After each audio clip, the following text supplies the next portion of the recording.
Welcome to M J Shakes English academy. विद्यार्थी मित्रांनो, मागच्या लेक्चरमध्ये आपण गोल्डन रूल्स ऑफ इंग्लिश ग्रामरचे एकूण 38 नियम बघितले होते. या लेक्चरमध्ये आपण पुढील नियम बघणार आहोत.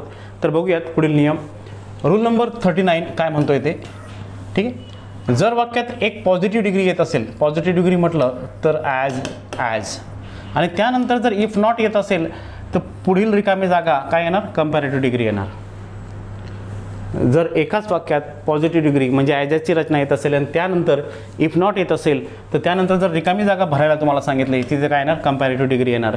किंवा इकडे इफ नॉट दिलं असेल, कंपॅरेटिव्ह डिग्री दिलं असेल आणि इकडे जर रिकामी जागा भरायला दिली असेल तर काय येतं, इकडे पॉझिटिव्ह डिग्री येणार. म्हणजे ॲज पॉझिटिव्ह ॲडजेक्टिव्ह ॲज असं रूप येणार.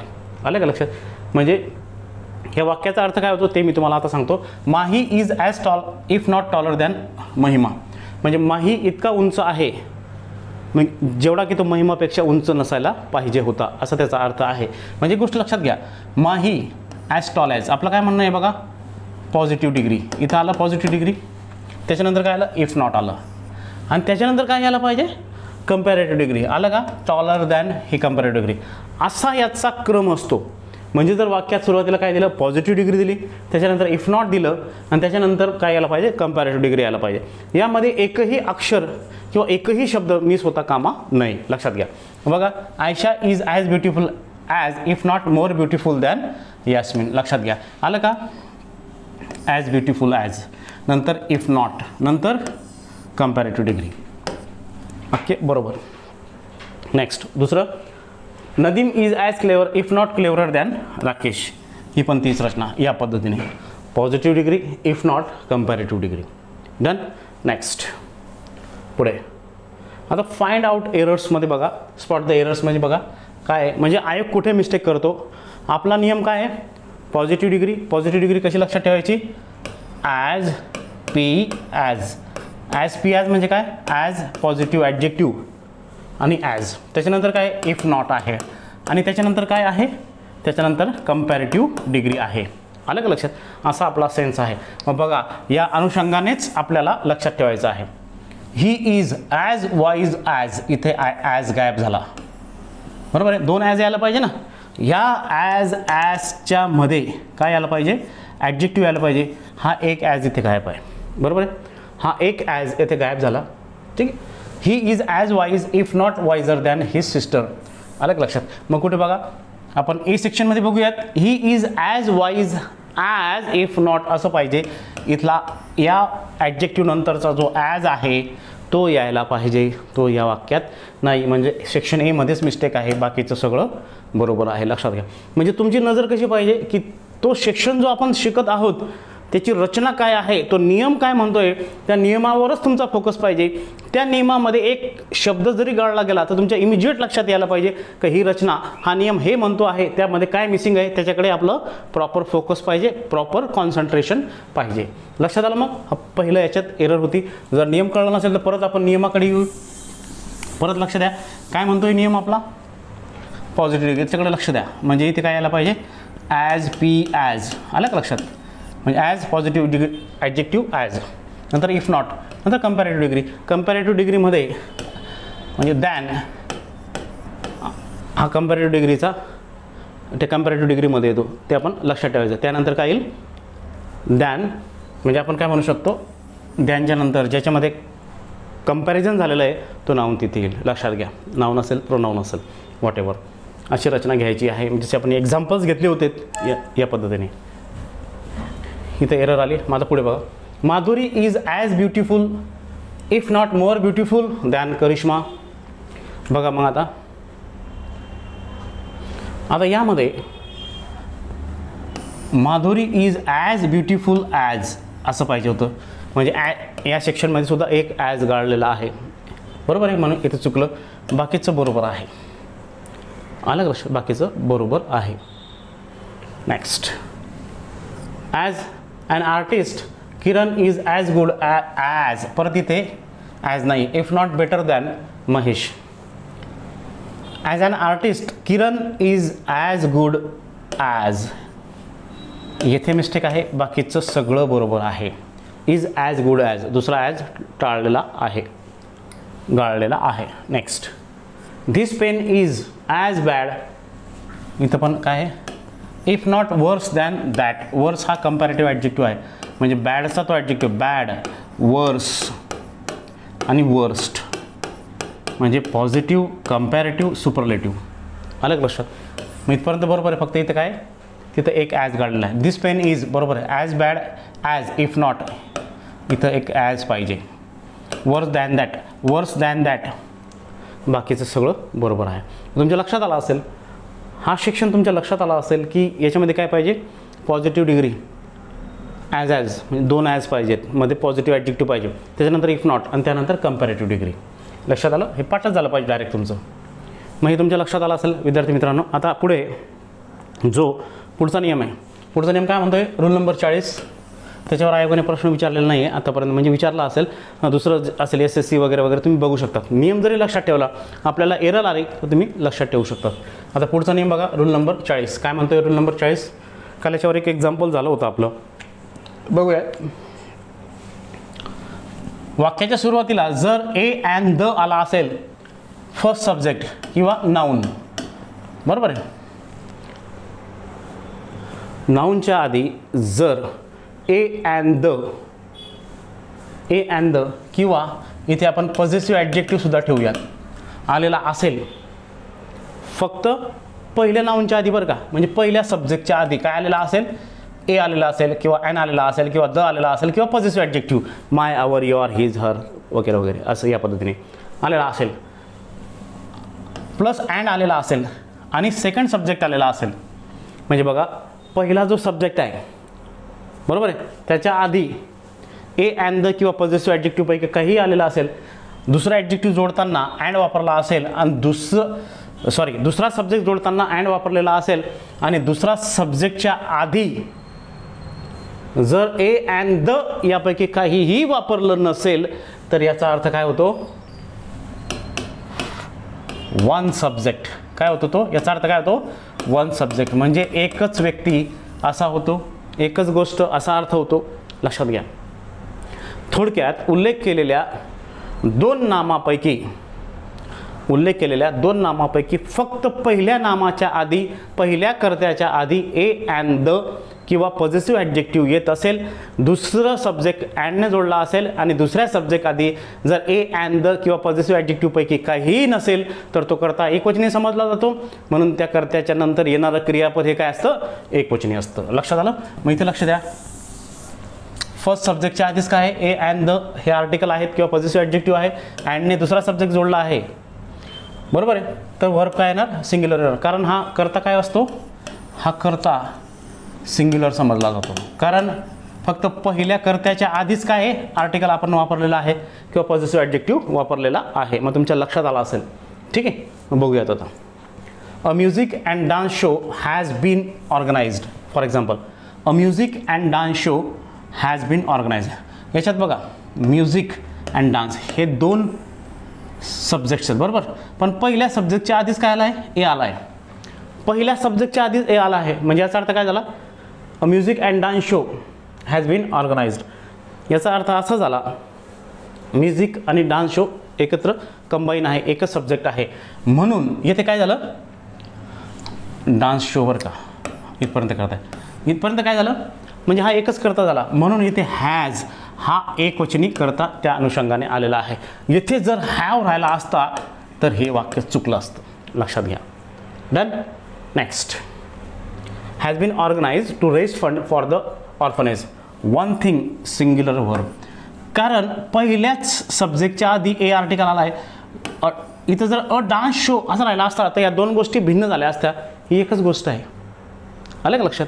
ही एकच गोष्ट आहे, म्हणजे एकच ऑर्गनायझेशनने या गोष्टी आयोजित केलेल्या आहे असा त्याचा अर्थ आहे आणि एकाच प्रोग्राममध्ये ह्या गोष्टी होणार आहेत, म्हणून तिथे सिंग्युलर सब्जेक्ट, म्हणजे तिथं काय म्हटलं, वन थिंग सिंग्युलर वर्ब, तो एकवचनी आहे. लक्षात आला असेल तुम्हाला. ठीक आहे. नेक्स्ट, पुढे. परंतु रचना, म्हणजे आता बघा की पहिला होता A and the plus first subject and A and the second subject, म्हणजे दोन्ही सब्जेक्टच्या आधी जर ए अँड द किंवा पॉझिटिव्ह ॲडजेक्टिव्ह असेल तर तो सब्जेक्ट काय समजला जातो, प्ल्युरल, म्हणजे तो अनेक वचनी समजला जातो. मग त्याच्यानंतर येणारा क्रियापद पण काय असेल, प्लुरल असेल. लक्षात आलं का? म्हणजे बघा तुम्ही लक्षात घ्या, हा फर्स्ट सब्जेक्ट आहे, त्याच्या आधी ए अँड द आहे.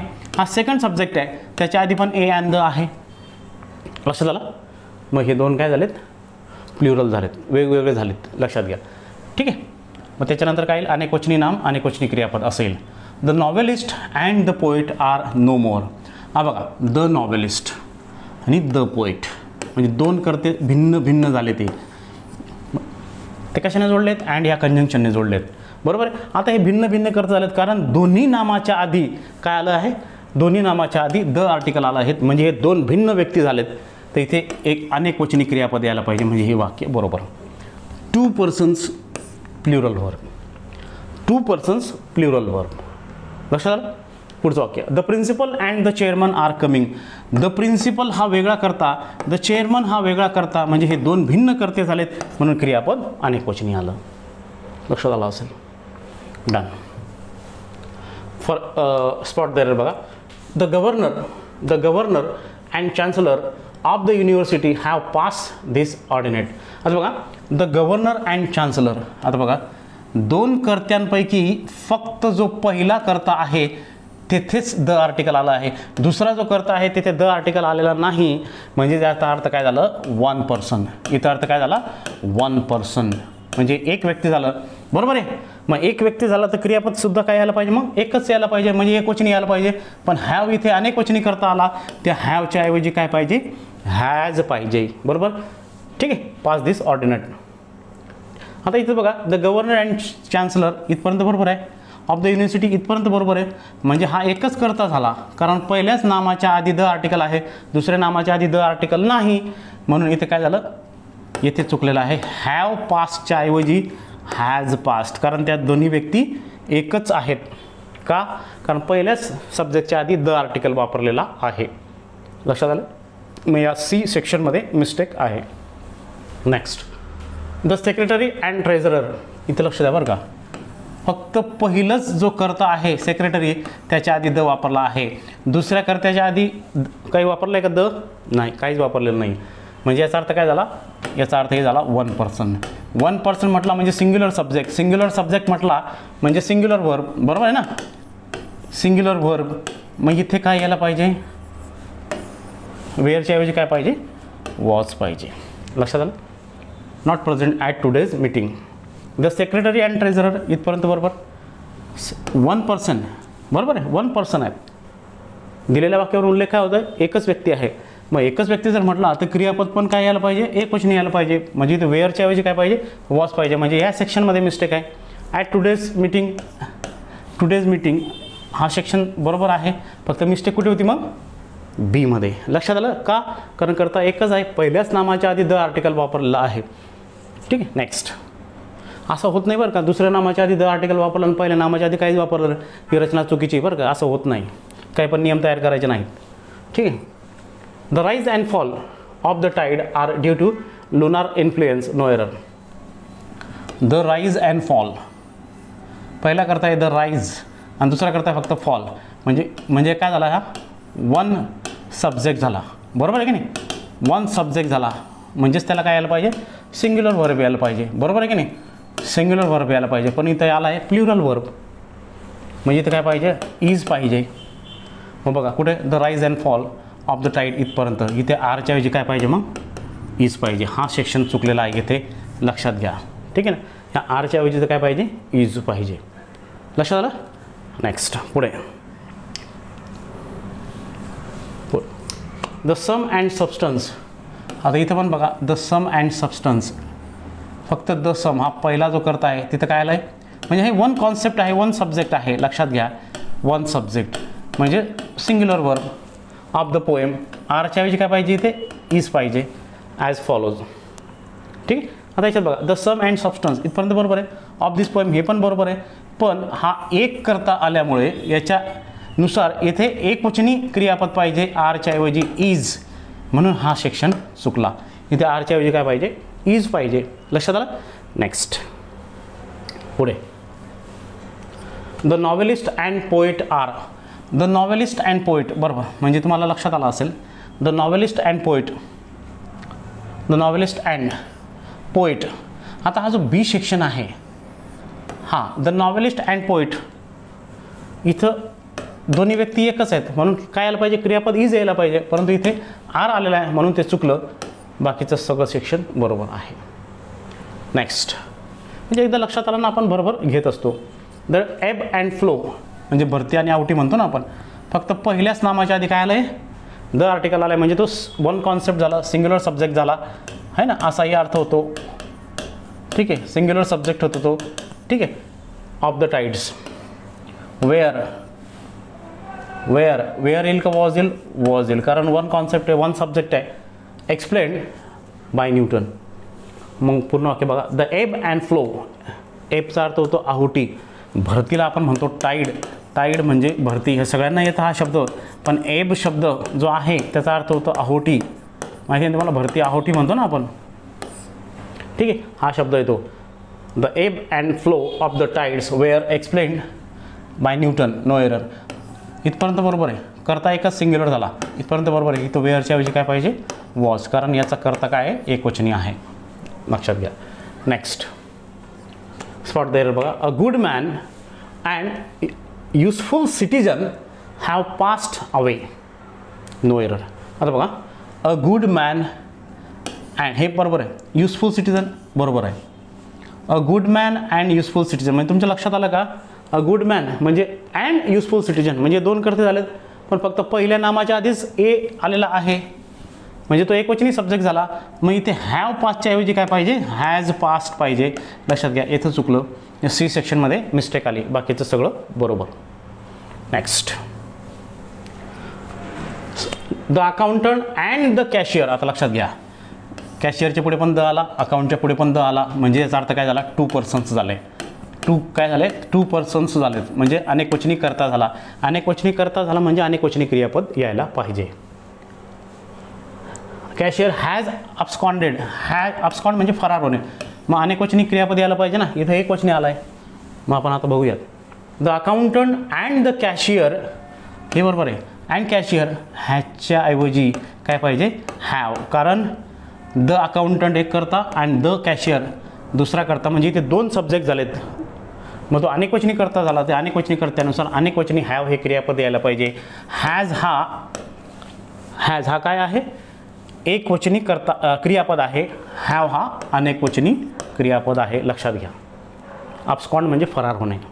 ठीक आहे. नेक्स्ट आपल्याला इमिजिएट लक्षात येतं, the secretary and the principal. Principal बघा, द प्रिन्सिपल लक्षात घ्या, द सेक्रेटरी बरोबर आहे. म्हणजेच काय झाले, टू पर्सन्स झालेत. टू पर्सन्स झालेत म्हणजेच काय येणार, अनेकवचनी क्रियापद येणार. Of the college, be are attending the district development council meeting at the collectorate. बघा, the secretary and the principal of the college are attending the district development council meeting at the collectorate, no error. आता विद्यार्थी मित्रांनो, येथे mistake नाही आहे, कारण बघा, the secretary and the principal of the college are attending म्हणजे हे दोन व्यक्ती आहेत. सेक्रेटरी वेगळा आणि द प्रिन्सिपल वेगळा, हे दोन व्यक्ती आहेत. इथपर्यंत बरोबर आहे, हे पण बरोबर आहे, हे पण बरोबर आहे. आलं लक्षात. मग कुठं चुकलं आहे, चुकलं काहीच नाही, मग याचं उत्तर आहे नो एरर, लक्षात घ्या. नेक्स्ट पुढे स्पॉट देअर बघा. ए hot and a cold spring. बघा, दोन ए इथं पण आला, ए इथं पण आला, म्हणजे काय झालं, दोन वेगवेगळे कर्ते झालेत. मग इथे वॉचच्या ऐवजी काय पाहिजे, वेअर यायला पाहिजे. ठीक आहे. Each other. A hot and cold इथपर्यंत बरोबर आहे. हे वॉचच्या ऐवजी काय पाहिजे, इथे वेअर पाहिजे, कारण दोन वेगवेगळे कर्ते आहेत. दोघांच्या आधी ए आर्टिकल लागलेला आहे. डिफरंट पार्ट आहे दोन्ही, लक्षात घ्या. Next the principal and the staff are waiting for the chief guest. बघा बघ, the principal and the staff are waiting for the chief guest. The principal one subject, the staff another subject, म्हणजे two subjects. काय ते, two subjects म्हणजे काय ते, दोन वेगवेगळे भिन्न क्रियापद आहेत. मग त्याचं अनेकवचनी आहे म्हणजे ते अनेकवचनी क्रियापद येईल. हे वाक्य देखील याच्यामध्ये नो एरर आहे, लक्षात घ्या. द प्रिन्सिपल अँड स्टाफ बरोबर are waiting for the chief guest, बरोबर आहे, नो एरर. या वाक्यात कुठेच एरर नाही, कारण आपल्या नियमानुसार दोन भिन्न कर्ते आहेत, क्रियापद पण अनेकवचनी आलेलं आहे. नेक्स्ट स्पॉट देअर बघा, द आर्टिस्ट अँड रायटर. बघा या दोन कर्त्यापैकी फक्त जो पहिला कर्ता आहे त्याच्या आधीच द आला आहे, दुसऱ्या कर्त्याच्या आधी द नाही आलेला आहे, म्हणजेच तो काय झाला, सिंग्युलर सब्जेक्ट झाला, एकवचनी सिंग्युलर सब्जेक्ट, म्हणजेच काय, वन सब्जेक्ट, तो एकवचनी झाला. मग इथे हॅज डाईड, नो एरर. या वाक्यात देखील एरर नाही. The artist and writer has died, या वाक्यात देखील एरर नाही, no error. Next spot there बघा, the long and short of the whole story are recorded in this diary. The long and short, बघा दोन करते, लॉंग अँड शॉर्ट, हा म्हणजे हा वन सब्जेक्ट झाला का, कारण द आर्टिकल फक्त पहिल्याच कर्त्याच्या आधी आला आहे, वन सब्जेक्ट झाला, वन कॉन्सेप्ट झाली. लक्षात घ्या, आपण शिकलो आहे त्या काही फ्रेजेस ब्रेड अँड बटर सारख्या, बरोबर, वन फ्रेज झाली. द होल स्टोरी म्हणजे एकवचनी करता झाला, पण क्रियापद मात्र इथे एकवचनी आला पाहिजे, परंतु इथे आर आला, are recorded in this diary. आता आपण ऑप्शन बघूयात. द लॉंग अँड शॉर्ट बरोबर आहे, ऑफ द होल स्टोरी इथपर्यंत बरोबर आहे, पण आरच्या ऐवजी इथे इज पाहिजे, कारण हा one concept, singular subject, singular verb पाहिजे, इथे प्लुरल व्हर्ब आहे, म्हणून हा सेक्शन चुकला, बाकीचं बरोबर आहे. Next spot there, the district magistrate and the collector of Mumbai. The district magistrate and collector of Mumbai are taking active part in arranging the national conference.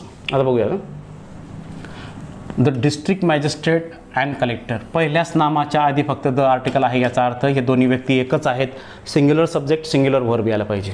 बघा मग the district magistrate and collector, इथं लक्ष द्या, इथे फक्त पहिल्याच नामाच्या आधी द आलेला आहे, बरोबर आहे, म्हणजेच हे काय झाले, वन पर्सन झाले, म्हणजेच वन पर्सन म्हणजे वन कॉन्सेप्ट, सिंग्युलर सब्जेक्ट, मग सिंग्युलर व्हर्ब यायला पाहिजे. ऑफ मुंबई, आरच्या ऐवजी ते काय यायला पाहिजे, मग इज यायला पाहिजे, इथे चुकलेलं आहे, बाकीचं सगळं बरोबर आहे, लक्षात घ्या. ठीक आहे. नेक्स्ट पुढे आता आयोगाने विचारले जे प्रश्न आहेत बघा, STI 2016ला आयोगाने प्रश्न विचारला आहे बघा, choose the correct sentence. Choose the correct sentence. The jury were divided in its opinion. The jury were divided in its opinion. Jury म्हणजे हा कलेक्टिव्ह नाऊन आहे, कलेक्टिव्ह नाऊनच्या सदस्यांमध्ये जर एकवाक्यता असेल तर प्रोनाऊन आणि क्रियापद दोन्ही एकवचनी येतात. कलेक्टिव्ह नाऊनच्या सदस्यांमध्ये मतभिन्नता असेल तर प्रोनाऊन आणि व्हर्ब दोन्ही अनेकवचनी येतात.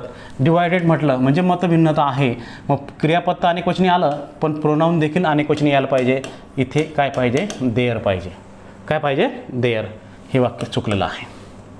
The jury were divided in their opinions असं पाहिजे. लक्षात आलं. Next, the secretary and treasurer is negligent of his duty. आता बघा, द सेक्रेटरी अँड ट्रेझरर म्हणजे उल्लेख केलेल्या दोन नामापैकी फक्त पहिल्याच नामाच्या आधी द आर्टिकल आलेला आहे, दुसऱ्या नामाच्या आधी द आर्टिकल आलेलं नाही. याचा अर्थ होतो दोन्ही काय आहेत, वन पर्सन आहेत. वन पर्सन आहे, बरोबर ना. म्हणजे इथे क्रियापद एकवचनी यायला पाहिजे, म्हणजेच हे वाक्य बरोबर आहे. हे वाक्य बरोबर आहे. Next, every soldier and every sailor were in his palace. Every soldier and every sailor were in his palace. आता इथे बघा, every soldier and every sailor, every नंतर किती नाऊन आले तरी येणारं क्रियापद हे काय, एकवचनी असतं, पण इथे वॉज आला, वेअर आला, इथे वॉज पाहिजे, म्हणून हे वाक्य चुकलेलं आहे. ठीक आहे. पुढचं बघा, either the manager or his assistant failed in his duty. Either ऑरच्या रचनेत ऑर नंतर जो कर्ता येतो त्या कर्त्यानुसारच क्रियापद आपलं वचन घेत असतं आणि प्रोनाऊन येत असतं. इथं क्रियापदचं सोडा, पण इथं हिज हे प्रोनाऊन जे आहे ते एकवचनी आहे आणि ऑर नंतर आलेला कर्ता हा अनेकवचनी आहे. हिज ॲसिस्टंटनुसार येथे देअर यायला पाहिजे, म्हणून हे वाक्य देखील चुकलेलं आहे. म्हणजे या वाक्यामध्ये फक्त एकच वाक्य बरोबर आहे. पहिलं पण चुकलं, तिसरं पण चुकलं, चौथं पण चुकलं, म्हणजे काय, दुसरंच वाक्य याच्यामध्ये बरोबर आहे. म्हणजे जो STI 2016मध्ये प्रश्न विचारला, चूज द करेक्ट सेंटेन्स, त्यामध्ये फक्त पर्याय क्रमांक 2, the secretary and treasurer is neglecting of his duty, हे वाक्य बरोबर आहे. लक्षात आलं. Yes next. हां येथे जर इथं जर देर राहिला असता तर हे वाक्य सुद्धा चुकलं असतं, कारण करता एकच आहे ना, हे दोन्ही एकच व्यक्ती आहेत. देर कसं येणार, हीजच येणार. लक्षात आलं. असंही आयोग देऊ शकतो, ते आपण थोडं आयोगाचे प्रश्न सोडवताना भान ठेवायचं. आलं लक्षात. मग नेक्स्ट पुढे बघा. कंबाईन 2010ला हा प्रश्न विचारला आहे. The poet and philosopher dash dash my friend. आता बघा हे दोन कर्ते आहेत. पहिल्याच कर्त्याच्या आधी काय आलं आहे, द आर्टिकल आला आहे, बरोबर. मग आणि दुसऱ्या कर्त्याच्या आधी द ए अँड आर्टिकल काहीही आलेलं नाही. म्हणजे याचा अर्थ काय आहे, दोन्ही व्यक्ती एकच आहेत, वन पर्सन. म्हणजेच काय झाला, सिंग्युलर सब्जेक्ट झाला. मग सिंग्युलर सब्जेक्ट झाला तर याला सिंग्युलरच वर्ब यायला पाहिजे. ह्यामध्ये अनेक वचनी वर्ब बुडूया आपण. आर अनेक वचनी, वेअर अनेक वचनी, हॅव अनेक वचनी. मग याचं उत्तर काय आलं, इज. संपलं आपलं उत्तर. बाकीचं काही वाचायची गरज नाही आहे. The poet and philosopher is my friend. The poet आणि फिलॉसॉफर ही एकच व्यक्ती आहे. म्हणजे जो पोएट आहे तोच फिलॉसॉफर आहे असा त्याचा अर्थ आहे. तो एक व्यक्ती झाला म्हणून क्रियापद सुद्धा एक वचनी येईल. Choose from the following option to correctly fill in the blank in the above sentence. काही वाचायची गरज नाही. आपल्याला हे आला प्रश्न बघितला, आपल्याला माहिती आहे खाली काय सांगतील. लक्षात आलं. नेक्स्ट. आता रूल नंबर 41 बघा. रूल नंबर 41 काय म्हणतोय, मोस्टली असं होतं की त्या जे पुढे पुढे आपण जसे नियम शिकत जात आहोत तसं त्याचा संदर्भ काय येत जातोय, बरोबर आहे ना. तर आपण लक्षात घ्यायचं आहे की हा म्हणजे एक दुसऱ्याशी काय इंटरलिंक्ड आहेत सगळे. लक्षात घ्या. फक्त आपल्याला काय आयोगाचे प्रश्न महत्त्वाचे आहेत, याच्यावर एरर महत्त्वाचं आहे. आणि आपलं माइंडसेट होणं हा सगळ्यात महत्त्वाचा भाग आहे की रूल कसा आहे, त्याच्यावर एरर कशी असते आणि आयोग त्याच्यावर कसा प्रश्न विचारतो, ह्या तिघांची सांगड आपण या बॅचमध्ये चांगल्या पद्धतीने घातलेली आहे. तर बघा रूल नंबर 41 काय म्हणतोय, रूल नंबर 41 काय म्हणतोय बघा. Simple present. सिम्पल वाक्यात सिम्पल प्रेझेंट येत असेल आणि त्यानंतर जर ॲज इफ, ॲज दो अशी रचना येत असेल तर त्याच्यानंतर काय येईल, सिम्पल पास्ट येईल. म्हणजे एकाच वाक्यात बघा सिम्पल प्रेझेंट येत असेल, त्याच्यानंतर ॲज इफ, ॲज दो येत असेल आणि पुढे जर रिकामी जागा भरायला दिली तुम्हाला, तिथं प्रॉपर टेन्स भरा, तर तिथे काय येईल, एक तर सिम्पल पास्ट येईल. किंवा जर टू बीचं रूप विचारलं असेल तर तिथे काय येणार, टू बीचं वेअर हे रूप येणार. कालच मी तुम्हाला या म्हणजे लेक्चरमध्ये चर्चा केली होती का हा अनरियल पास्ट असतो, हायपोथेटिकल कंडिशन असते, काल्पनिक प्रकारचं वाक्य या रचनेत येत असतं. तर बघूयात. He behaves as if he was were president. आता बघा ही बिहेव्ज आला इथं सिम्पल प्रेझेंट, सिम्पल प्रेझेंट आला, बरोबर. त्याच्यानंतर काय आला, ॲज इफ आला का. त्याच्यानंतर काय आला, सब्जेक्ट. आणि त्याच्यात काय म्हणायला म्हटलं आपलं सिम्पल पास्ट म्हटलं आहे. आता वॉज की वेअर. जर वाक्य काल्पनिक असेल तर कोणत्याही कर्त्याच्या पुढे तिथं वेअर घ्यायचा, टू बीचं रूप काय घ्यायचं, वेअर घ्यायचं. तिथं वॉज येणार नाही, बरोबर आहे. तिथं काय येईल मग, he behaves as if he were president. तो असा वागतो की जणू काही तो प्रेसिडेंट आहे परंतु तो प्रेसिडेंट नाही, असा त्याचा अर्थ आहे. हे काल्पनिक वाक्य दाखवण्यासाठी आपण वेअर वापरतो, तेथे वॉज चालणार नाही, तिथे काय येईल, वेअर येईल. कारण हे वाक्य काय काल्पनिक आहे. आपली रचनाच अशी आहे.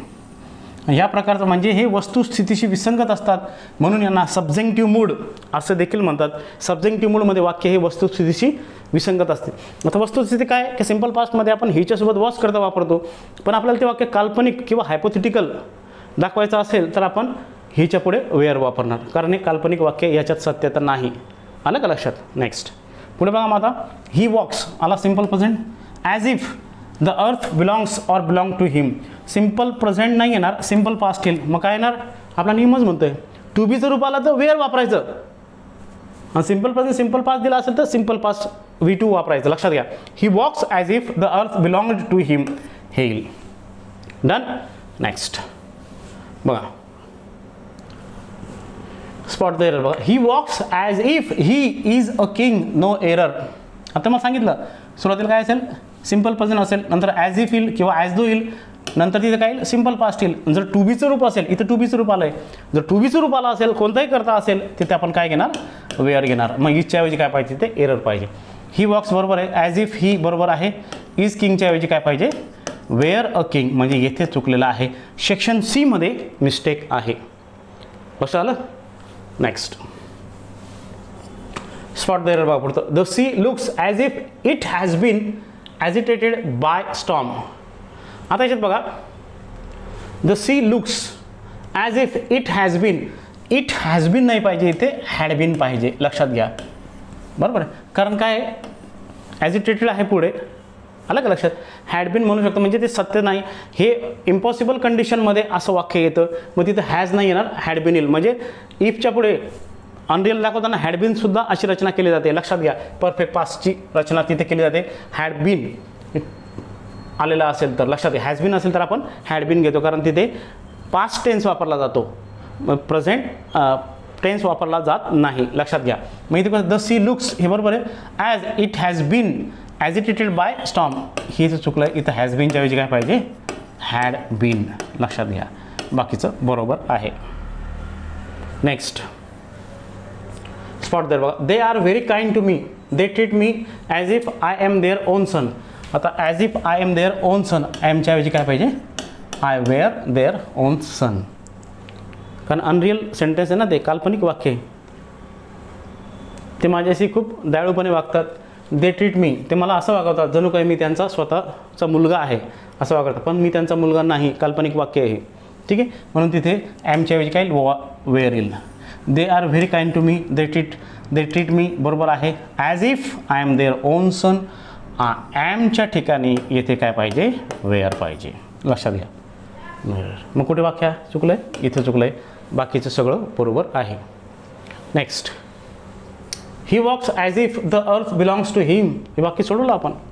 ही walks as if the earth belongs नाही पाहिजे, पास्ट टेन्स म्हटलं तर काय पाहिजे? बिलॉंग्ड पाहिजे, आणि टू बीचं रूप म्हटलं तर वेअर पाहिजे. लक्षात घ्या. मग इथे काय? बिलॉंगच्या ऐवजी काय पाहिजे? बिलॉंग टू हिम पाहिजे. He walks as if the earth बिलॉंग्सच्या ऐवजी काय पाहिजे? बिलॉंग्ड. काय पाहिजे? बिलॉंग्ड. पण बिलॉंग्ड, ठीक, असं पाहिजे, बिलॉंग्ड. नेक्स्ट, म्हणजे सीमध्ये मिस्टेक आहे, लक्षात घ्या. नेक्स्ट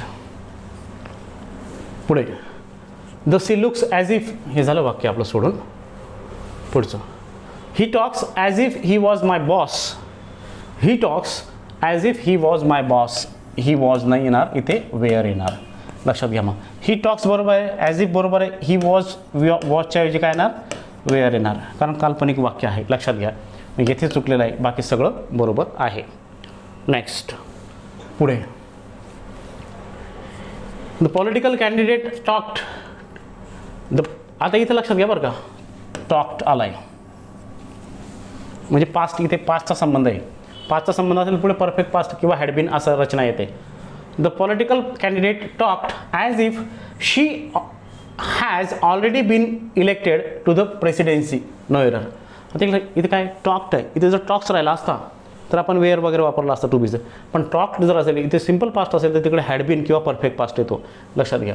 ठीक आहे. द पॉलिटिकल कॅन्डिडेट टॉक्ड इथे बरोबर आहे. If she has already been elected, ह्या हॅजच्या ऐवजी इथे काय पाहिजे? हॅड, कारण हे सुद्धा अनरियालिटी दर्शवतं. बाकीचं सगळं बरोबर आहे. लक्षात घ्या. डन. नेक्स्ट, आता याच्यावर आयोगाने विचारलेले प्रश्न आहेत बघा. काय विचारला आहे प्रश्न बघा. 2017मध्ये PSIला प्रश्न विचारला आयोगाने. Choose the correct sentence. She wishes the car belong to you. She wishes the car belong to you. Belonged to you.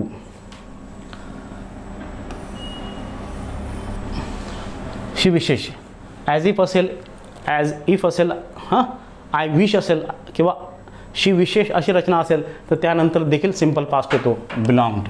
हे वाक्य बरोबर आहे. She wish the car belongs to you. इथं विश आहे तर हे वाक्य असं जर आलं असतं, the she wished the car had belonged to you, तर हे वाक्य बरोबर राहिलं असतं. पण बिलॉंग्स आल्यामुळे प्रेझेंट टेन्स तर येतच नाही. लक्षात घ्या. She is wishing the car belong to you अशी रचना येत नाही, कारण इकडे सिम्पल प्रेझेंट पाहिजे किंवा सिम्पल पास्ट पाहिजे. शी wishes the car is belonging नाही, इथे सिम्पल पास्ट येईल. वाक्य चुकलं. म्हणजे कोणतं वाक्य बरोबर आलं? हे वाक्य तर चुकलंच होतं, पण मी मग करेक्ट करून दाखवलं. मग पहिलंच वाक्य यामध्ये बरोबर आहे. मग PSI 2017ला जे वाक्य विचारलं आहे त्यामध्ये पहिलंच वाक्य बरोबर आहे. सिम्पल प्रेझेंट असेल, शी विशेष सिम्पल प्रेझेंट आहे. त्याच्यानंतर ॲज इफ, ॲज दो असतं. कधी जर नसेल पण त्याच्यापुढे काय लिहायचं लक्षात घ्या, सिम्पल पास्ट टेन्स येणार. जर टू बीचं रूप विचारलं तर काय येणार? वेअर येणार. आणि जर इकडे सिम्पल पास्ट असेल आणि इकडे जर तुम्हाला हॅव हॅज दिलेलं असेल तर त्याऐवजी हॅड घ्यायचं किंवा हॅड बीन घ्यायचं. लक्षात घ्या. मग याच्यात कोणतं बरोबर आलं? 1 नंबरचं बरोबर आलं. नेक्स्ट पुढे डिपार्टमेंटल PSI 2008ला प्रश्न विचारला आहे. आय विशचं वाक्य असेल तर पुढे हे सुद्धा काय असतं? काल्पनिक वाक्य आहे. राजा व्हावं ही माझी इच्छा आहे, पंतप्रधान व्हावं ही माझी इच्छा आहे, म्हणजे काल्पनिक वाक्य आहे. इच्छेला काही मरण नसतं, इच्छेला काही अंत नसतो, तसा प्रकार येतो. मग याच्या पुढे काय येणार? जर तुम्हाला टू बीचं रूप विचारलं असेल तर डोळे झाकून काय लिहायचं? वेअर लिहायचं, कारण ते काल्पनिक वाक्य हे लक्षात घ्या. आणि तिथं टू बीचंच रूप विचारलं आहे. I wish I dash dash the prime minister, which of the following options would appropriately fill in the blank in the above sentence. Was येईल का? नाही. वेअर येईल, हॅड येणार नाही, ॲम येईल. ठीक आहे, लक्षात घ्या. याचं उत्तर आलं 2. पुढे बघा, PSI 1995ला प्रश्न आलेला आहे. Choose the correct alternative to fill in the blank. He entered the room looking as if he. आता इथे एकच काय येईल? इथे टू बीचं रूप विचारलं आहे का? नाही. मुख्य क्रियापद विचारलं आहे, तर मुख्य क्रियापद जर विचारलं तर डायरेक्ट V2 लिहायचा. आता V2 मध्ये कोणते कोणते आहेत बघा? विटनेस V1, मीट्स V5, सॉ V2, पास्ट बाय V2च आहे पण अर्थ चुकला आहे तिथे. ठीक आहे. ही entered the room looking as if he saw a ghost.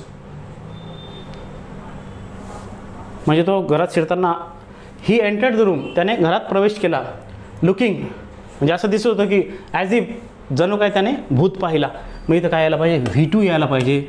मग याचं उत्तर आलं 3.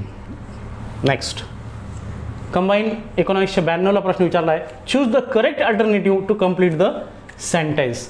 आता याच्यात बघा, ही बिहेव्ज ॲज इफ. मग तुम्हाला सांगितलं मी, ही बिहेव्ज असेल, नंतर ॲज इफ असेल, आणि त्याच्यानंतर करता देऊन तर डोळे झाकून तिचं जर टू बीचं रूप दिलं असेल तर वेअर लिहायचं, आणि जर मुख्य क्रियापद जर विचारला असेल तर V2 लिहायचं. ठीक आहे. इज माय बॉस न येणार वेअर माय बॉस. हे वाक्य सोडवलं आपण. आलं का लक्षात? मग काय येईल? He behaves as if he were my boss. तो असा वागतो जणू काही तो माझा मालक आहे, बॉस आहे, पण तो माझा मालक नाही. एक कल्पनात्मक वाक्य आहे, काल्पनिक वाक्य आहे, हायपोथेटिकल वाक्य आहे, अनरियल सेंटेन्स आहे, म्हणून तेथे टू बीचं रूप काय येईल? वेअर येईल. लक्षात घ्या. नेक्स्ट आता रूल नंबर 42 बघा. रूल नंबर 42 काय म्हणतोय बघा?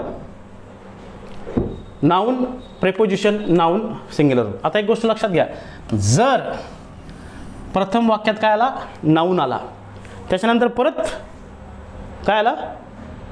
सुरुवातीला नाऊन आला, त्याच्यानंतर प्रेपोजिशन आला, आणि त्याच्यानंतर परत नाऊन आला, तर प्रेपोजिशनने जोडले गेलेले नाऊन हे दोन्ही एकवचनी पाहिजे, आणि त्यानंतर येणारं क्रियापद देखील एकवचनी पाहिजे. आलं का लक्षात? म्हणजे बघा, noun preposition noun singular verb. ठीक आहे, लक्षात दिलं तुम्हाला? आता बघा, for example page after page, page noun after preposition page noun. आता ह्यामध्ये बघा, पेज आफ्टर पेज एकवचनीच आहेत. मग याच्यानंतर क्रियापद जर येईल इज, वॉज, हॅज असंच येणार, एकवचनीच येणार. आणि हे जे पेज आहेत ना, पेजेस असं नाही होणार. इथे एकवचनीच नाऊन येईल, एकवचनीच क्रियापद येईल. लक्षात घ्या, दोन जरी जोडले आहेत याला, page after page, village after village, boy after boy, girl after girl, row upon row अशी रचना येणार. म्हणजे ते एकवचनीच येणार, तिथं अनेकवचनी होणार नाही. जर तुम्हाला अनेकवचनी दिसलं तर ते चूक आहे, असा त्याचा अर्थ आहे. आता बघा, एकवचन वर्ड फॉर वर्ड लक्ष द्या, विलेज आफ्टर विलेज लक्ष द्या, डे आफ्टर डे लक्ष द्या, डोअर टू डोअर लक्ष द्या, टाऊन आफ्टर टाऊन. इथं कुठे अनेकवचन दिसलं का तुम्हाला? दिसलं का? Ship after ship is arriving. आलं का लक्षात? लक्षात आलं तुमच्या? म्हणजे हा जो प्रकार आहे, तुम्ही SSC CDS वगैरे तुम्ही तर अभ्यास करत असाल, बँकिंग वगैरे, याच्यामध्ये हा प्रकार जास्त असतो. लक्षात घ्या. ठीक आहे. मग आता लक्षात घ्या, हा जो नियम आहे, एक नाऊन आला आणि त्याच्यानंतर प्रेपोजिशन आला, परत दुसरा नाऊन जोडला गेला, तर दोन्ही नाऊन काय पाहिजेत? एकवचनी पाहिजे. आणि त्याच्यानंतर जर क्रियापद भरा म्हणून विचारला असेल तर क्रियापद देखील एकवचनीच पाहिजे. लक्षात घ्या. ठीक आहे, आलं मग लक्षात? ना, गावाच्या गावं ओसाड करण्यात आली, गावाच्या गावं ओसाड झाली. हां, पेज, हां म्हणजे पेज नंतर पेज खराब करण्यात आलं, असं आपण ज्यावेळेस म्हणतो त्या रचना आहेत त्या. पुढे बघा, मग स्पॉट देअर बघा, my sister has read pages after pages. मी काय म्हटलं होतं? एकवचनीच नाऊन पाहिजे. आलं का लक्षात? इथं पेजेस अनेक वचनी आलं म्हणजे वाक्य चुकलं आपलं. आपला फोकस तिथे पाहिजे, लक्षात घ्या. Of the Gita, no error. Of the Gita म्हणजे भगवद्गीता बरं का, लक्षात घ्या, पवित्र ग्रंथ, नो एरर. माय सिस्टर इथपर्यंत हॅज रेड, इथपर्यंत बरोबर. पेजेस आफ्टर पेजेस, पेजेस नाही पाहिजे इथे, काय पाहिजे, पेज आफ्टर पेज, पान आणि पान आफ्टर पेज असं पाहिजे, लक्षात घ्या. म्हणजे सेक्शन जो सी आहे तेथे मिस्टेक आहे. दोन नाउन्स जर प्रेपोजिशनने जोडलं गेली तर दोन्ही नाउन एकवचनी पाहिजेत आणि त्यासोबत येणारा क्रियापद देखील काय पाहिजे, एकवचनी पाहिजे. नेक्स्ट स्पॉट द एरर बघा. दुसरं, speakers after speakers came on stage to perform, no error. मी नियम काय सांगितला होता की दोन नाऊन जर प्रेपोजिशनने जोडली गेली तर दोन्ही नाऊन एकवचनी पाहिजेत, परंतु इथे स्पीकर्स दोन्ही अनेकवचनी आलेत, बरोबर. आता आपण सेक्शन बघूयात. स्पीकर्स आफ्टर स्पीकर्स, लक्षात घ्या, याच्यामध्ये नाऊन प्रेपोजिशन नाऊन, बरोबर आहे. आफ्टरने ही दोन नाउन्स जोडलेली आहेत, पण ते काय यायला पाहिजे होती, सिंग्युलर्स यायला पाहिजे होती. म्हणजे दोन्ही काय यायला पाहिजे होती, एकवचनी यायला पाहिजे होती. म्हणजे याच्यामध्ये एस नसायला हवा होता. म्हणजे ए सेक्शनमध्ये मिस्टेक आहे, बाकीचे बरोबर आहेत, लक्षात आलं. नेक्स्ट पुढची एरर बघा. Spot the error.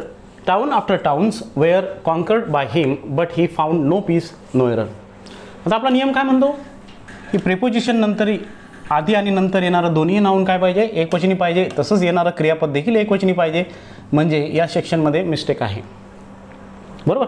तर इथं बघा, टाउन्स आफ्टर टाउन्स, इथे टाउन आफ्टर टाउन वॉज असं पाहिजे. टाउन आफ्टर टाउन वॉज असं पाहिजे. म्हणजे या सेक्शनमध्ये मिस्टेक आहे, बाकीचं सगळं बरोबर आहे. Done. Next spot the error बघा. Row upon row of delicate green are soothing of the eyes, row upon row हे बरोबर आहे.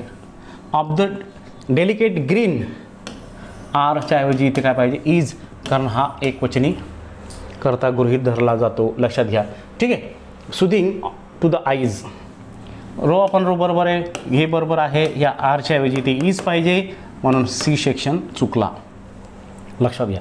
Next, woman after woman claim to speak against the present political situation of Bihar in the meeting, no error.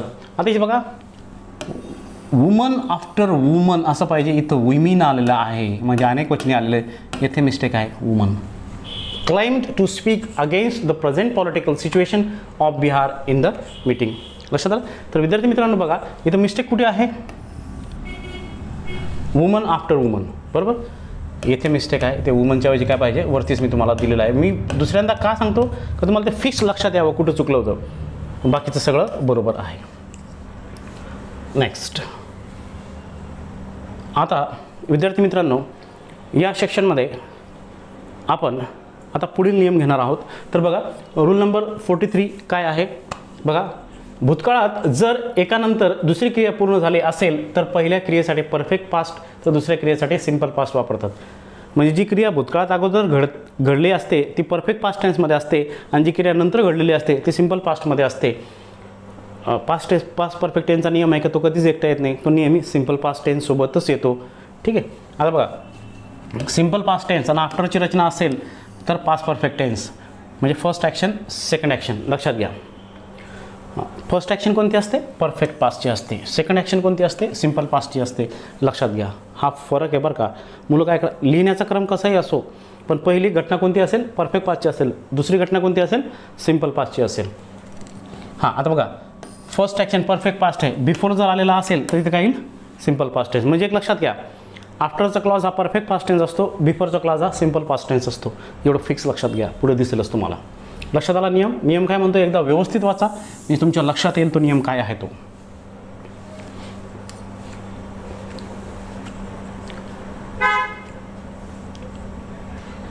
ठीक आहे. बघा मग आता, the patient had died before the doctor केम.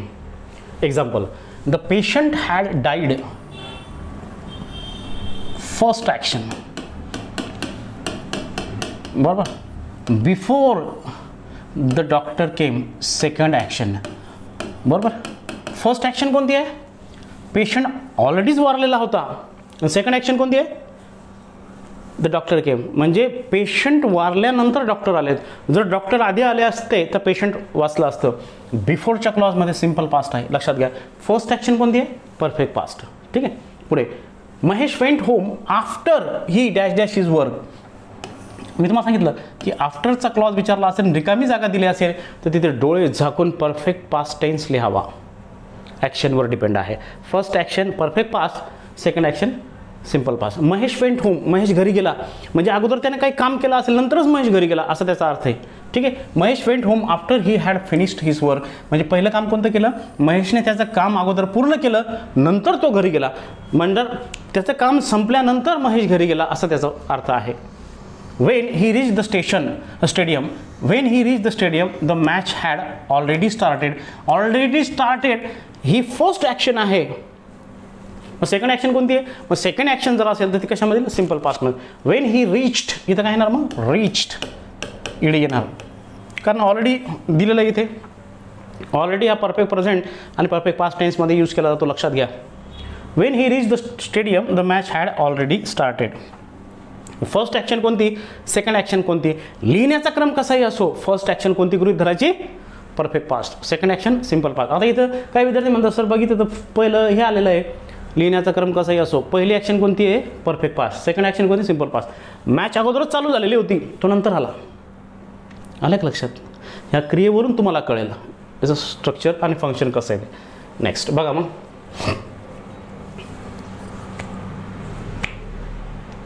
आता यात बघा, before the carpenter came she covered the floor with a polythene sheet.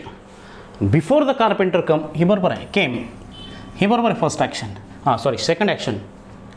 शी म्हणजे पहिली जी ॲक्शन आहे, म्हणजे कार्पेंटर येण्याच्या आधीच तिने काय केलेलं होतं, म्हणजे काय केलेलं होतं ती कशामध्ये येणार?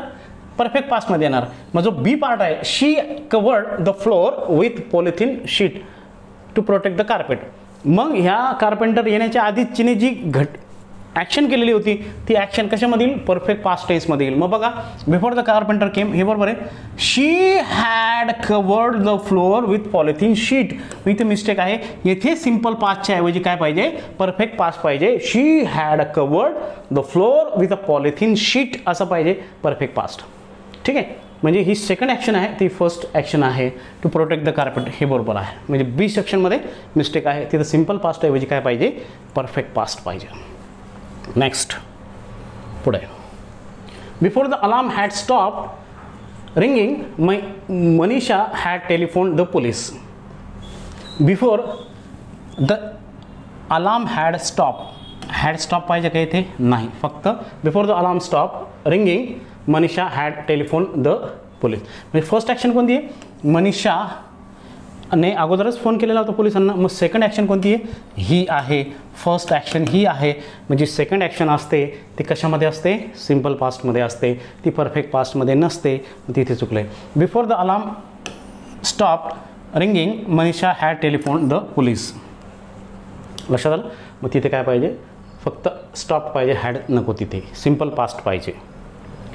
Next, the thief escaped before I open the door. The thief escape before I open the door. हा बिफोरचा जो क्लॉज आहे ना इथपर्यंत आहे, बरोबर आहे. म्हणजे पहिले जी घटना आहे ती परफेक्ट पास्टमध्ये असते, म्हणजे तिथं काय पाहिजे? परफेक्ट पास्ट पाहिजे. बघा मग, द थीप हॅड एस्केप म्हणजे थीप अगोदरच पडून गेलेला होता, इथे सेक्शन चुकलं आहे, बाकीचं सगळं बरोबर आहे. The thief had escaped before I open the door म्हणजे माझा दरवाजा उघडण्यापूर्वीच चोर पळून गेलेला होता, परफेक्ट पास्ट टेन्स येईल. लक्षात आलं? ए सेक्शनमध्ये मिस्टेक आहे, तिथे लक्षात घ्या. Next, he switch on the light before he entered the room. आता ही बघायचं, he switched on the light before he entered the room. He had, इथं काय पाहिजे? He had switched on the light before he म्हणजे तो रूममध्ये येण्याच्या पूर्वी त्यांनी लाईट चालू केलेली होती असा त्याचा अर्थ आहे. मग ही स्विच्ड ऑन, ही हॅड असं पाहिजे इथे, इथं चुकलं आहे, बाकीचं सगळं बरोबर आहे. लक्षात आहे? फर्स्ट ॲक्शन सेकंड ॲक्शन तुम्हाला लक्षात यायला पाहिजे. नेक्स्ट, आता याच्यावर बघा प्रश्न विचारलेला आहे. राज्यसेवा 2020ला we digest our hotel before it started raining. म्हणजे पाऊस सुरू होण्यापूर्वीच आम्ही आमचं हॉटेल सोडलेलं होतं. म्हणजे परफेक्ट पास्ट टेन्सची रचना तिथे पाहिजे, जे मी तुम्हाला आता शिकवलं. बघा मग, which one of the following verb forms expresses the action in past perfect in the sentence above. सरळ त्यांनी विचारलेलं आहे पास्ट परफेक्ट, जास्त कशाला टेन्शन घेता, पास्ट परफेक्टच विचारलं आहे. आणि पास्ट परफेक्टचं ऑप्शन काय आहे, सी आहे. मग आन्सर ऑप्शनमध्ये सी कुठे बघा, ट्रू ओनली. लक्षात घ्या, हे त्यांनी सरळ दिलं असतं तर विद्यार्थी करू शकतात, पण हे आन्सर ऑप्शन दिले ना, विद्यार्थी येथे कन्फ्यूज होतात. म्हणजे तुम्हाला तुमचं प्रेझेन्स ऑफ माइंड येथे व्यवस्थित वापरायचं आहे. आलं का लक्षात? सगळ्यात महत्त्वाचा कन्फ्युजिंग पार्ट कोणता आहे, आन्सर ऑप्शन आहेत. लक्षात घ्या, याच्यावर जरा तुम्हाला प्रॅक्टिस व्यवस्थित करायची आहे. आपला नियम तिथं अप्लाय झाला, बरोबर माइंड सेट झालं, तुमचं उत्तर बरोबर आलं. नेक्स्ट पुढे, identify the correct sentence. I am not understanding this letter. I am not understanding this letter हे वाक्य चूक आहे, कारण अंडरस्टँडिंग हा काय आहे, अंडरस्टँड हे क्रियापद कंटिन्युअस टेन्समध्ये वापरलं जात नाही. आपण असं म्हणू शकतो, I do not understand this letter. इथं काय पाहिजे, I do not understand this letter. I do not understand this letter असं पाहिजे. पहिलं वाक्य चुकलं. बीमध्ये बघा, she arrived at the theatre at 6 PM but film had already started. हे वाक्य 100% बरोबर आहे. फर्स्ट ॲक्शन कोणती आहे, परफेक्ट पास्ट आहे. पिक्चर अगोदरच चालू झालेला होता, ती थिएटरमध्ये 6 वाजता आले. First action perfect past, second action simple past. 100% correct. Done. If I get any news I will tell you. बरोबर आहे. इफच्या क्लॉजमध्ये जर सिम्पल प्रेझेंट असेल तर मेन क्लॉजमध्ये सिम्पल फ्युचर किंवा प्रेझेंट मॉडेल असतो. प्रेझेंट मॉडेल कोणता असतो, शाल. कालच शिकलो आपण कालच्या लेक्चरमध्ये. विल, कॅन, मे यांना प्रेझेंट मॉडेल म्हणतात. आईल म्हणजेच आय विल असा अर्थ याचा. आय विल म्हणजेच काय, आय विल. म्हणजे हे वाक्य देखील बरोबर आहे. बी आणि सी यामध्ये बरोबर आहे, ए रॉंग आहे. लक्षात घ्या. मग त्यांनी काय विचारलं आहे, identify the correct sentence. Correct म्हणजे कोणतं आलं मग, बी आणि सी करेक्ट आलं. बी आणि सी. आता जेथे जेथे ए असेल ना ते उडून टाकायचं. मग कोणतं आलं, संपला विषय. बी अँड सी. मग त्याचं उत्तर आलं 2. ठीक आहे. नेक्स्ट, फॉरेस्ट 2018ला प्रश्न आला आहे परत. Choose the correct sentence from the following sentences. दिलेल्या वाक्यांमधून करेक्ट सेंटेन्स ओळखा. When they reach the airport the plane had already taken off. बरोबर आहे. 2 ॲक्शन्स दिलेले आहेत. First action is always in perfect past आणि second action in always simple past. आहे का, सिम्पल पास्ट म्हणजे सेकंड ॲक्शन आहे आणि फर्स्ट ॲक्शनमध्ये परफेक्ट पास्ट आहे. मग आहे का, the plane had already taken off. Plane already उडून गेलेला होता जेव्हा ते एअरपोर्टला पोहोचले. मग पहिली घटना कोणती आहे, एअरपोर्ट उडून गेलेला होता म्हणजे उड्डाण घेतलेलं होतं एरोप्लेनने, नंतर ते पोहोचलेत. मग लक्षात आलं, हे वाक्य 100% बरोबर आहे. दुसरं वाक्य बघा, when they reach the airport the plane already taken off पाहिजे, टूक ऑफ नाही. जी फर्स्ट ॲक्शन असते ती परफेक्ट पास्ट असते, सेकंड ॲक्शन असते सिम्पल पास्ट असते. सेकंड ॲक्शन सिम्पल पास्ट बरोबर आहे, पण जी फर्स्ट ॲक्शन आहे ती परफेक्ट पास्ट असायला हवी, सिम्पल पास्टमध्ये ती येत नाही. इथे टूक ऑफ म्हणजे सिम्पल पास्ट दिला आहे म्हणून बी चुकलं. आन्सर ऑप्शन बघा. मग आता आपलं कोणतं बरोबर आहे, फक्त ए बरोबर आहे, कारण त्यांनी करेक्ट विचारलं आहे ना. हां, ए ओनली बरोबर आहे ना, बी नाही येणार. बरोबर, आपलं उत्तर काय आलं, 1 ए. डन. नेक्स्ट पुढे, टॅक्स असिस्टंट 2015ला प्रश्न विचारला आहे परत बघा. Complete the sentence choosing the correct alternative. The boys fled in great haste for they dash dash a snake. The boys fled in great haste for they dash dash a snake. आता इथं लक्ष द्या, या ॲक्शनमध्ये पहिली action कोणती आहे, अगोदर त्यांनी साप बघितलेला होता नंतर ते पळालेत ना, बरोबर आहे की नाही. मग याच्यात बघा, the boys fled in great haste म्हणजे मुलं खूप घाईघाईत पळालेत. बरोबर आहे का, कारण they had seen a snake, कारण त्यांनी साप पाहिलेला होता. मग हॅव सीन येणार का, हॅव बीन सीन येणार का, सॉ येणार का, हॅड सीन. काय ना, हॅड सीन. लक्षात घ्या. ठीक आहे. Done. Next, identify the tense of the underline verb. She had had her lunch before she came. She had had her lunch before she came. Identify the tense. आता एक गोष्ट नेहमी लक्षात घ्या, जेव्हा हॅड वाक्यात म्हणजे एकाच वाक्यात दोन हॅड येतात तेव्हा ते वाक्य परफेक्ट पास्ट टेन्स असतं. तेव्हा ते वाक्य काय असतं? परफेक्ट पास्ट टेन्स असतं. या वाक्यामध्ये एक हा जो हॅड असतो हा असतो ऑक्झिलरी व्हर्ब आणि हा हॅड जो असतो तो असतो V3. आलं का लक्षात? म्हणजे हा परफेक्ट पास्ट टेन्स असतो. Identify the tense of the underline word. हा परफेक्ट पास्ट टेन्स आहे, सिम्पल पास्ट नाही, कंटिन्युअस पास्ट नाही, पास्ट परफेक्ट नाही. हा काय आहे? पास्ट परफेक्ट कंटिन्युअस नाही, तो फक्त काय पास्ट परफेक्ट आहे. लक्षात घ्या, दोन हॅड जर सोबत आले तर तो काय असतो? परफेक्ट पास्ट असतो. वाक्यात एकच हॅड आणि नाऊन आला तर तो सिम्पल पास्ट असतो. I had my lunch. तुम्हाला जर सांगितलं आय हॅड माय लंच असं जर सांगितलं तर सांगितलं तुम्हाला हा काळ ओळखा, तर हा काळ कोणता आहे माहिती आहे का? सिम्पल पास्ट आहे. ठीक. जर तुम्हाला सांगितलं I have had my lunch, तुम्हाला सांगितलं हा काळ ओळखा, तर लक्षात घ्या मित्रांनो, हा काळ परफेक्ट प्रेझेंट टेन्स आहे. हॅव सहाय्यकारी क्रियापद हॅड V3. हॅज हॅड असेल तर ते आय एम हॅविंग असं असेल, I am having a bath हे असेल तर लक्षात घ्या एम हॅविंग हा कंटिन्युअस प्रेझेंट आहे. वॉज हॅविंग असेल कंटिन्युअस पास्ट आहे. विल बी हॅविंग असेल कंटिन्युअस फ्युचर आहे. लक्षात घ्या, हॅवचं एक व्यवस्थित एक टेन्स पॅटर्न आहे 12 काळांचा वेगळा. लक्षात घ्या. ठीक आहे. काही अडचण आली तर फोन किंवा मेसेज करा. डन. लक्षात घ्या, एकाच वाक्यात दोन हॅड लागोपाठ आले तर तो टेन्स कोणता असतो? परफेक्ट पास्ट असतो. कोणता असतो? Perfect past. लक्षात घ्या. मग याचं उत्तर काय आलं? Past perfect. Done. Next, PSI 2012ला प्रश्न विचारला आहे कोणता बघा. Choose the correct alternative. Kapil Dev dash dash 2 wickets before rain interrupt. Before rain interrupt म्हणजे पावसाने व्यत्यय आणण्यापूर्वी कपिल देव यांनी 2 विकेट्स घेतलेल्या होत्या असा अर्थ येईल तिथे. म्हणजे परफेक्ट पास्ट टेन्स येईल. ही सेकंड ॲक्शन आहे. म्हणजे फर्स्ट ॲक्शन परफेक्ट पास्ट येईल. परफेक्ट पास्टचं ऑप्शन कोणतं आहे? टू किल का? नाही. हॅज टेकन येईल का? नाही. नाही. मग कोणतं येईल? Had taken. लक्षात आलं का? आपल्या नियमानुसार. Done.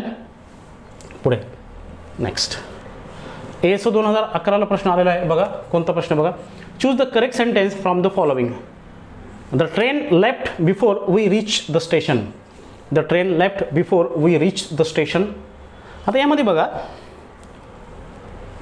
Choose the correct sentence विचारलं बरं का. The train left before we reach the station. The train left येईल का? बिफोर म्हणजे ही कसं आहे? द ट्रेन हॅड लेफ्ट असं पाहिजे. Before we reach the station म्हणजे आम्ही स्टेशनला पोहोचण्यापूर्वीच ट्रेन निघून गेलेली होती. पहिलं वाक्य चुकलं, तिथे पास्ट परफेक्ट पाहिजे. The train will leave before we reach the station हे वाक्य देखील चुकलेलं आहे. परफेक्ट पास्ट सिम्पल पास्ट पाहिजे. The train had left before we reach the station. Second action first action. आलं का लक्षात? मग हे वाक्य येथे बरोबर आलं. बिफोरचं clause simple past. The train was leaving before we reach the station हे नाही येणार. ठरलेलं आहे. बिफोरचं clause simple past, आफ्टरचा perfect past. लक्षात आलं? जी घटना अगोदर घडलेली असते त्या घटनेचा काळ परफेक्ट पास्ट असतो आणि जी घटना नंतर घडलेली असते त्या घटनेचा काळ सिम्पल पास्ट टेन्स असतो. आणि ते ऑप्शन आपल्याला दिसते ऑप्शन क्रमांक 3 मध्ये. म्हणून जो प्रश्न MPSCने ASO 2011साठी विचारला होता त्या प्रश्नाचं उत्तर आलं करेक्ट सेंटेन्स 3 सिक्वेन्सनुसार. नेक्स्ट, कंबाईन 2010ला प्रश्न विचारला आहे परत बघा. Choose the correct alternative to fill in the blank. We had reach the station before the train. हे ऑलरेडी आहे. We had reach the station before the train. Before the train म्हणजे train सुटण्यापूर्वीच आम्ही स्टेशनला पोहोचलेलो होतो. बिफोरच्या क्लॉजमध्ये सिम्पल पास्ट येतो, डोळे झाकून लिहायचं अराइव्ड. बरोबर आहे ना? कारण फर्स्ट ॲक्शन कोणती आहे? ही आहे. सेकंड ही आहे. बरोबर आहे ना? सेकंड ॲक्शनचा काळ कोणता असतो? सिम्पल पास्ट असतो, जो सापडतो आहे आपल्याला सेकंड ऑप्शनमध्ये arrived. We had reach the station before the train arrived म्हणजे ट्रेन येण्यापूर्वीच आम्ही स्टेशनवर पोहोचलेलो होतो. फर्स्ट ॲक्शन हीच झाली ना परफेक्ट पास्टची. डन. नेक्स्ट, कंबाईन 1997ला प्रश्न विचारला बघा. Choose the correct form of the verb to complete the following sentence. He dash dash French before he went to France. बिफोरचा क्लॉज सिम्पल पास्ट आहे म्हणजेच आधीच्या क्लॉजमध्ये काय पाहिजे? म्हणजे फ्रान्सला जाण्यापूर्वीच तो फ्रेंच भाषा शिकलेला होता, परफेक्ट पास्ट पाहिजे, परफेक्ट पास्ट पाहिजे, ही सेकंड ॲक्शन आहे. मग फर्स्ट ॲक्शन काय पाहिजे, परफेक्ट पास्ट पाहिजे. आलं लक्षात, परफेक्ट पास्ट पाहिजे. मग इथे आलं had learned, he had learned French before he went to France. लक्षात आलं. मग या प्रश्नाचं उत्तर आलं 3. First action perfect past, second action simple past.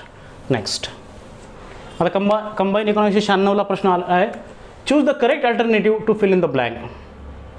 ठीक आहे. After he dash dash he thought over his plan.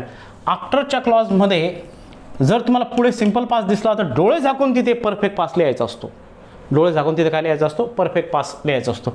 After he had spoken we thought over his plan, बाकीचं सोडून द्या. तुम्हाला सांगितलं होतं आफ्टरचा क्लॉज परफेक्ट पास्ट आणि नंतरचा क्लॉज सिम्पल पास्ट. मग after he had spoken we thought over his plan, त्याचं बोलणं ऐकल्यानंतर आम्ही त्याच्या बोलण्यावर विचार केला किंवा आम्ही त्याच्या योजनेवर विचार केला, असा त्याचा अर्थ आहे. First action after he had spoken आहे आणि सेकंड ॲक्शन काय आहे, we thought over his plan असं आहे. म्हणून या प्रश्नाचं उत्तर आलं 1. After he had spoken we thought over his plan. ठीक आहे. आता विद्यार्थी मित्रांनो, या लेक्चरमध्ये आपण 39 तर 43 लेक्चर घेतलेले आहेत. पुढच्या लेक्चरमध्ये आपण पुढील नियम घेणार आहोत. तर विद्यार्थी मित्रांनो, मी तुम्हाला ईच अँड एव्हरी कॉन्सेप्ट खूप व्यवस्थित समजून सांगत आहे. जर तुम्हाला काही शिकवण्यामध्ये काही तुम्हाला कळलं नसेल तर तुम्ही मला फोन किंवा मेसेज करू शकतात. आजचं हे लेक्चर तुम्हाला कळलं असेल अशी अपेक्षा करतो. धन्यवाद.